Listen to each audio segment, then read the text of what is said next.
Hi, I'm Michael Lanzone, Chief Executive Officer of Cellular Tracking Technologies.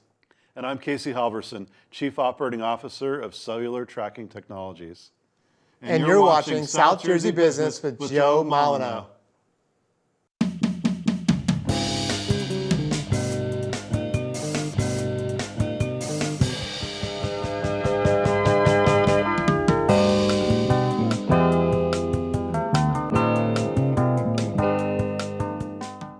Welcome to South Jersey Business with Joe Molineaux. Thank you for joining us as we share information, tips, and techniques that can make our business community and your business more successful. Thank you to Stockton University for the opportunity to produce this show focusing on business in South Jersey.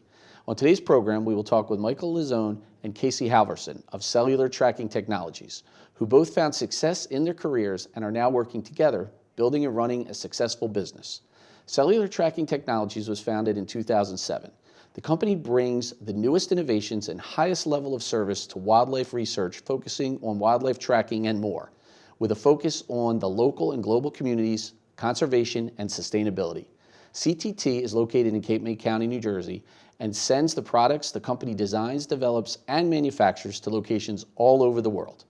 I've known Michael and Casey for a few years, and I am fortunate to have had the pleasure to interact with them and their amazingly talented team members on a regular basis. So let's get right down to business. First with Michael Lanzone, Chief Executive Officer of Cellular Tracking Technologies. Michael, thanks for joining us today. Thanks for having us. So take us back to the beginning. How did the business start and bring us up to where we are today? Well, it all started with golden eagles. And it sounds funny to say, but I worked for Carnegie Museum of Natural History, and one of the things we were doing is looking at flight behavior of golden eagles for wind power. And we had technology that was communicating with satellites. It didn't collect a lot of data, but back it was state of the art. It only collected about 12 locations a day. And we tried it and it didn't work. The companies would not work with us. And so I was like, you know what, this is not going to work. I'm just going to do it myself. And I put together a quick thing that basically I could prove that you could send data over the cell network. And it sounds silly now, but it hadn't been done like that before. And but there's a huge obstacle back then. The internet wasn't what it is now. And to get to really where I needed to go, I needed to have somebody in the inside that knew the equipment, knew the hardware. And I sent out lots of emails, and really it came down to all of a sudden this guy, Casey, answering my email and was like, hey, I see eagles at my house in Seattle, and this sounds like an awesome project. I'd like to help you. And so, the collaboration between both of us working together, he, pointed us to the best hardware out there. He wrote software for it.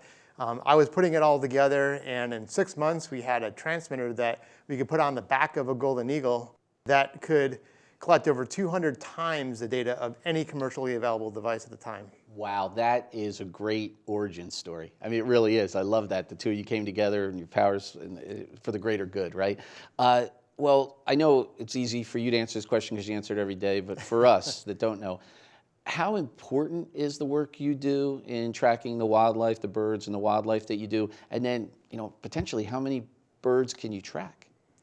Yeah, kind of back to our roots was innovation, right? We did something that you couldn't do in wildlife telemetry. And, and that's what we try to do for researchers every single day is we open the window to what is not yet possible. And, right now we are in all continents, tracking all species, everything from, birds to mammals, snakes, penguins, whales, and all kinds of other marine mammals are not too far on the horizon, especially living in Cape May. And, just this year, we released the world's smallest transmitter on a monarch butterfly. And, that kind of innovation is really kind of what's so important in this field. And that's kind of what we as a company bring to the field of wildlife telemetry. Clearly, you're excited about the company. Every time I see you, you get excited about the information you share. Even today, you're sharing some great information. So my final question in this segment would be, that excites you business-wise, but personally, what excites you about the work you do every day? Like, what drives you every day? What excites you? I think really, the innovation is really what excites me. Answering questions and helping researchers do what they do. And, being able to be in the position where a researcher comes to you and say, we have a problem and we just don't know how to solve it, and being able to say, you know what, I was a research biologist, and getting into this field was something, being a CEO of a company was something I never thought I'd be doing, right? And being able to sit on the other side of the table and being like, I can help you do that, and working with the world's smartest people right in our office to be able to say, how can we do this? And then going back to that researcher and saying, yeah, we figured it out. We made the world's smallest transmitter. Here you go. Put it on a Monarch. That is amazing. I can tell in your voice. I can't wait for the rest of the show, because I think we're going to get some really exciting other information about what cellular tracking is doing in our own backyard here in South Jersey. I want to thank you for being a guest. Sit tight. We got more show to come. All right, thanks. Let's check out how you can connect with South Jersey business through social media, and then we'll be right back with more business talk with Cellular Tracking Technologies, located in Cape May, New Jersey.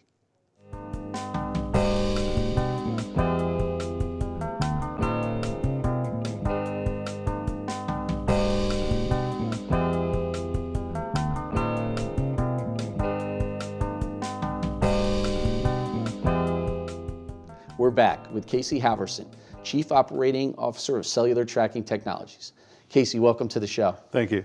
Well, let's take it right back to the beginning. How did you get involved with a company like CTT and get it started? Well, it's actually quite interesting. I was in a news article years ago, probably 2005, 2006, about homebrew cell phones. And so I was designing, circuits and whatnot.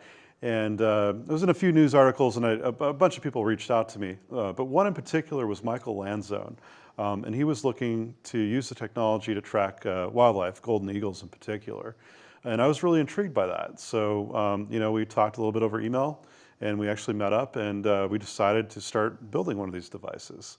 And then we realized that it could be just more than just tracking his golden eagles for his research project. We actually can build these devices for scientists around the world. So that's kind of how I fell into this. Wow, that's pretty good. So I know the development, design, manufacturing is a big part of it. I mean, I've been fortunate enough to see your location and see how you do what you do. But your role, because you seem to do a lot, Michael does a lot with the birds, but tell me about what you do day to day there at the operation. Because it sounds like there's a lot more to it than just building the tracking devices. Right. And I'm more on the operations side. I guess you could think as Michael Lanzone is the biologist, the ornithologist, and I'm more like the techie, I figure out all the technical bits. So I can oversee a lot of the, obviously the production manufacturing of our devices and our equipment and so forth. But I also help drive, the vision, and I also kind of pitch in where I can, on the electronic side. Well, it's definitely a people-driven business. You have a lot of people working there, and I've watched you guys interact. But how do you continue to find quality people to work and to grow with your business? Because clearly you've had a great success rate with employees, but how have you found that to work so well? Well, it's in Cape May County, for those that don't know, it's a very seasonal economy. There's not a lot of tech going on in Cape May County, I guess, besides ourselves and a couple other companies. You are setting the bar high. Right. So we've had to get really creative. We use programs like on-the-job training. And we actually found a lot of parallels between the service industry, especially food service, and manufacturing. So in terms of just, assembly line, type of work, making sure everything's exactly the same, that type of thing. So we've actually been able to train a lot of service workers that, were, essentially not working during the winter and so forth, for, well-paying, year-round jobs, with medical benefits and all that great stuff. So we do a mix of that, and we've also attracted, talent from outside the county as well. So I think the work environment is such an important part of the work process. And in your place, there's a certain vibe that you have created, but also you seem to be investing in the right equipment. So how important is that to stay up on the right equipment to make and develop the products that you're making? How important is that to be able to innovate? How important is that? I think it's very important. And we learned, obviously, during COVID and the supply chain hiccups that followed, that we need to come up with ways of actually doing more in-house. So we actually brought in manufacturing more so into the company over the last couple of years. We actually have equipment that can assemble circuit boards. So that was something we'd outsource normally, but it just made sense. Lead times were drug out so far that we just had to bring it in and innovate, and we continue to do so. Smart investment to grow the company. So that's great. I guess the final question for this segment, I've been to your place. As I said, the vibe is so great. How do you balance getting the job done and still looking like everybody's having fun there? How does that occur in a workplace? I want to know how you're doing it. Yeah, I mean, I can't say I'm the expert at it, but everybody's definitely having a good time. We try to make things fun in the office. Actually, some people bring in their dogs, so if you come by the office, you might see a couple dogs in the office. We try to have little events and get-togethers. Maybe a lunch, a fun lunch offering, once a month, and we try to do office parties and so forth as much as we can. And generally, we just let people kind of do their own thing, and it's worked really well. Sounds like it's great people doing great things with great results. I want you to sit tight, but I want to thank you for being part of the show. Yeah, thank you. So let's check out how you can connect with South Jersey business through social media, and then we'll be right back with more business talk with Cellular Tracking Technologies, located in Cape May, New Jersey.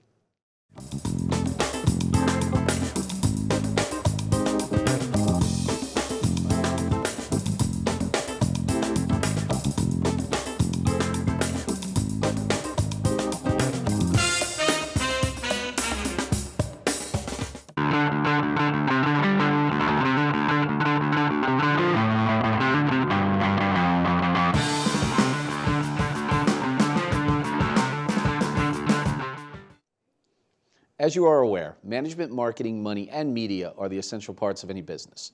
And when you're operating a business focusing on wildlife telemetry and tracking, you need to know how to track all 4 M's. So it's time for the M4 Big Money Question with today's featured guest, Michael Lanzone and Casey Halverson of Cellular Tracking Technologies. Gentlemen, are you ready? Yep. Yes. Okay, Michael, let's start with you. Talk to us about your management style. I tend to have more of a democratic management style. Because I really try to get feedback from everybody, and we have a lot of smart people, and you hire people that are smarter than yourself, right? And they help you as much as you try to be a good boss, but really it's about that two-way management style, and at the end of the day, I do make the decisions, but it's really a team effort, and we drive the company forward as a team. That's great. That's a great answer. It's good philosophy. How about the second M, marketing? That would be you, Casey. How do you describe how you guys market traditional forms? Right, and so it's a bit of a niche market. So we do actually get out into the field, and we go to conferences. We sponsor conferences and whatnot. We'll actually go to the talks. A lot of our employees are also, even on the sales team, or have a research background. So we just kind of get in the trenches there and meet everybody. We also do print advertising. We sponsor local radio stations. So I guess we do a little broadcast, and even a little bit of product placement as well. So. That's great. That's great. That's awesome. That's a good way traditionally to market in your industry. It's not easy to talk about all the time, but Michael, you drew the third M, which is money. So how does money work into this whole equation of running an operation like yours? Yeah, I mean, obviously, it costs a lot of money to run a business like ours. But I mean, really, it's we try to make the most affordable product we can. Our clients are researchers, government agencies, and they don't have a lot of money. They're working off grants and that kind of thing. So we really try to do two things. One, we reinvest our profits back into the business to try to make the products more affordable for people. And two, try to keep our prices to a point where it's not like it's you get into big money products because it's technology, but you have to try to keep it as low as you can to make it affordable for people to be able to do their research and buy equipment to do their research with. And so it's kind of a two-phase kind of thing for us. I think that's a great way to look at the business model too, because their success propels more of your success. The more they invest back in your business by buying your products, you can invest back in your business to build the products they need. Right. That's a great, again, nice philosophy on that. I like it. So now we get to media, different than traditional marketing because it's a whole new world with media. What sort of media on the PR side, but also on the social media you do? How important is that, and what sort of media elements do you use to get there? It's really important. I mean, we've been doing a lot with social media. We have something called Telemetry Tuesday, and it's really interesting. We actually have folks that don't even do wildlife telemetry, but they like seeing all the cool projects we work on. And actually, our suppliers too is another unique one because they what we do is very interesting. So our suppliers have showcased our tracking devices at really big tech conferences and whatnot. So that's really exciting. And then also, we've been we get a bit of press. Obviously, Project Monarch was a huge success, and people loved it. It's so fun. And so we had actually some major news stations in the region here cover Project Monarch. So that was really exciting to see our product. That's really great. And when you have a smile on your face, both of you, when you're talking about all four M's, not too many people can talk about all four M's and still have a smile on their face, because you get to the money one, everybody's like, hey, but you guys did a great job on that. But I want to ask you personally, of all those four M's that we just talked about, the four, Michael, we'll start with you. What is your favorite M in working into the business? What one do you enjoy the most? Probably should say management, since I'm the CEO, right?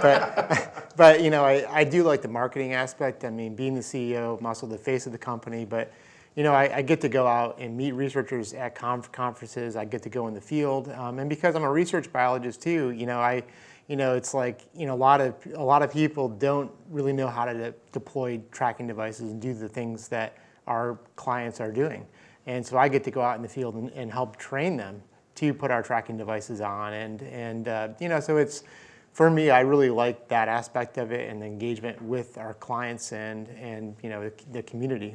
So I like that aspect. I think that's great. Great answer. What about you, Casey? I'm going to actually say marketing as well. That's okay. I love getting out to the conferences and actually connecting and talking to our customers. I like hearing about all the cool projects people are working on. I like seeing their successes, and it's just great talking to everybody.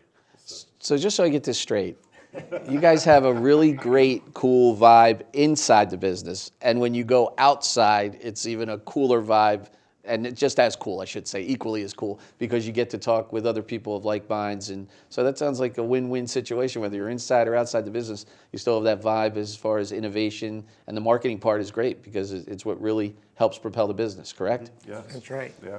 Well, listen, I want to thank you both for sharing your M4 Big Money question and answer with us. Thank you. Thank you.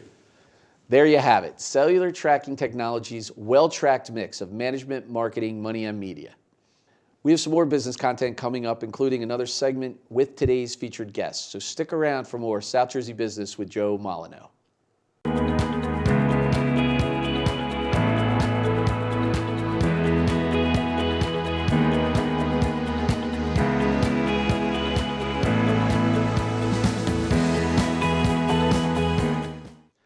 Michael, we meet so many business owners and businesses that are involved in their local community. But with cellular tracking, the reach and the impact and the community connection is just a little bit broader. Can you talk a little bit about your worldwide and national, and then bring it down to the regional and local level of the community impact and connections that you have? Yes, so worldwide, we work in every continent, and so we work a lot with not only state and government agencies, but a lot of not-for-profits that in other parts of the world don't have as much money. So we try to give back by through donations of our tracking devices, through money, through sponsorships, those kinds of things, to really try to make an impact worldwide. But then even bringing it back more towards regional or even United States. We do a lot of work with American Birding Association, and they have a lot of young people that that are birders, and they want to get into doing something with biology or something like that. But we bring them into our building every year, and we give talks at other places too with the young people, and kind of open their eyes to what is possible, and so it's really kind of cool because people that may be on a track to, I want to become a bird watcher or this or that, now they can say, maybe I really do like becoming an engineer or a web developer or a graphic design. I really like to draw. I could actually contribute to an international company like CTT.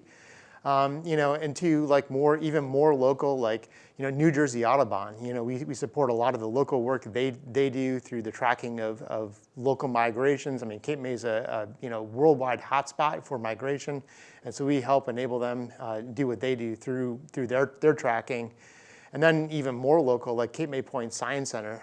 We volunteer not only with the Science Center, but a lot of other local groups to help extend their reach within the local community as well. Just a couple of points. One point I want to make is that your ability to work with the ABA that you mentioned with the training, it sounds like you're connecting a dot for the young people to say, here's your passion, but we can help you make it your profession.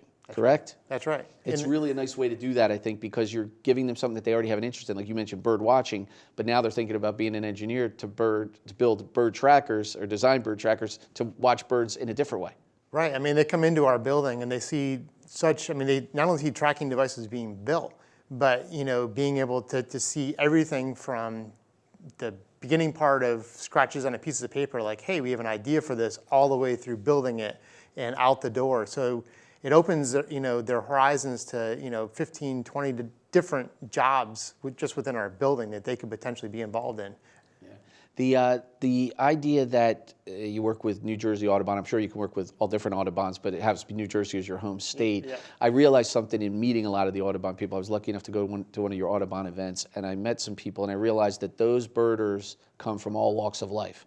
They are doctors and lawyers and volunteers and homemakers and professionals and from all walks of life.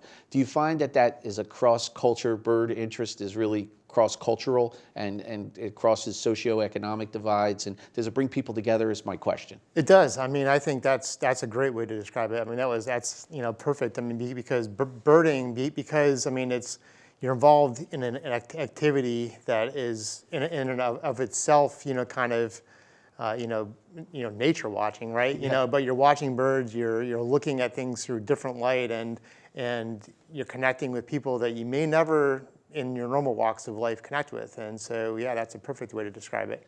Listen, from a novice birder that likes to look out the window and see the beauty that nature creates and the colors of birds and the sounds the birds make and waking up to the birds in the morning, thank you for everything you, Casey, and the team at Cellular Tracking Technologies do to connect our community. Thanks. Once again, the guests here at South Jersey Business exemplify what it precisely means to be committed to their local, national, and worldwide community. Thanks again to Michael Lanzone, Casey Halverson, and everyone at Cellular Tracking Technologies for everything they are doing to help our community.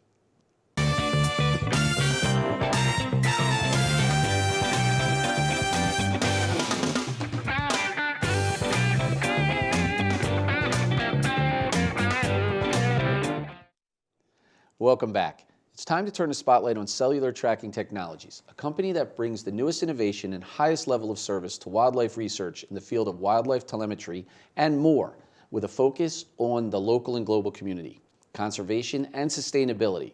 It's time for the spotlight on Cellular Tracking Technologies with Michael Lanzone and Casey Halverson. Gentlemen, thank you for letting us turn the spotlight on your company. Yeah, thank you. So let's start with what CTT does. What do you do, Michael?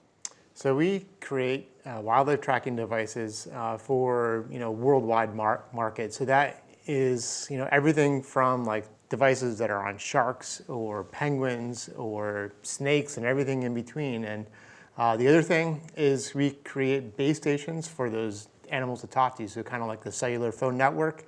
We make small radio devices like what's on the Monarch, and those devices can talk to these other radio devices. So pretty much anything related to wildlife telemetry that we create for almost any different species of wildlife in the world.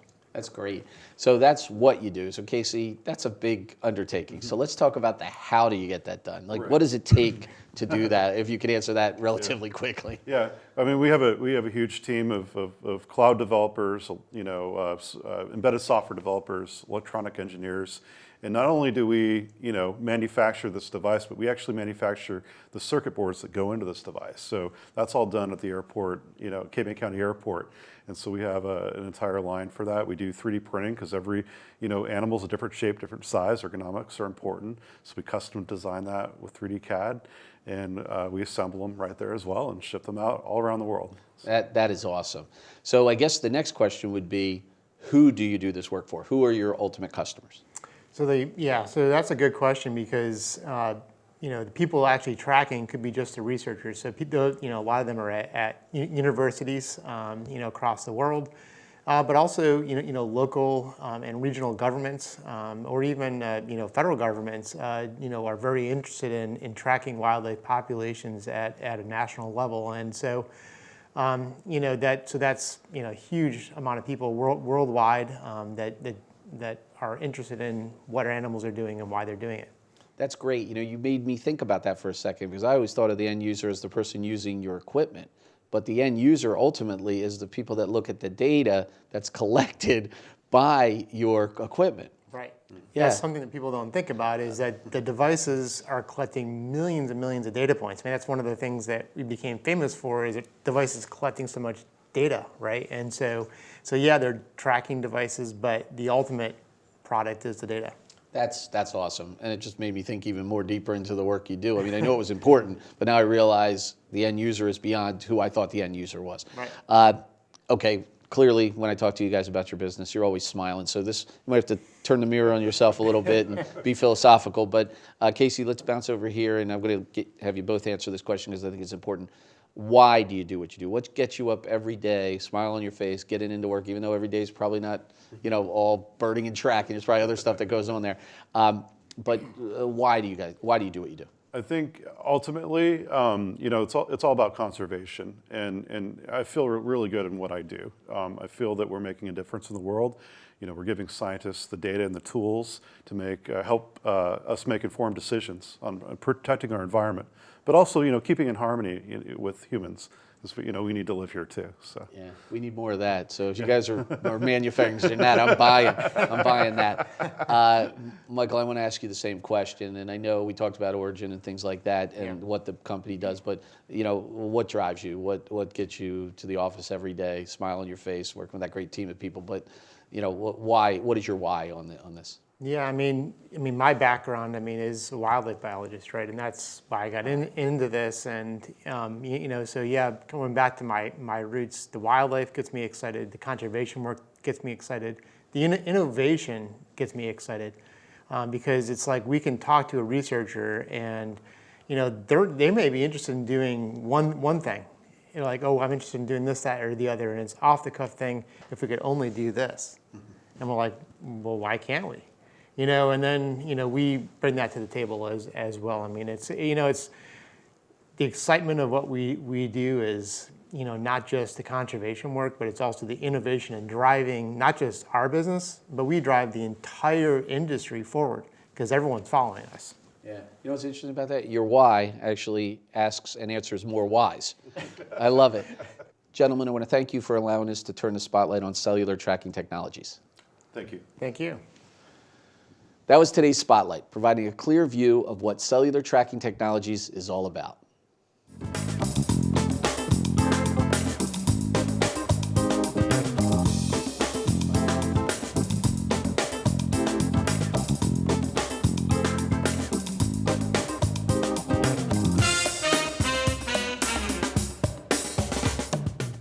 Well, that's the show. We had a solid business discussion with Casey Halverson of Cellular Tracking Technologies.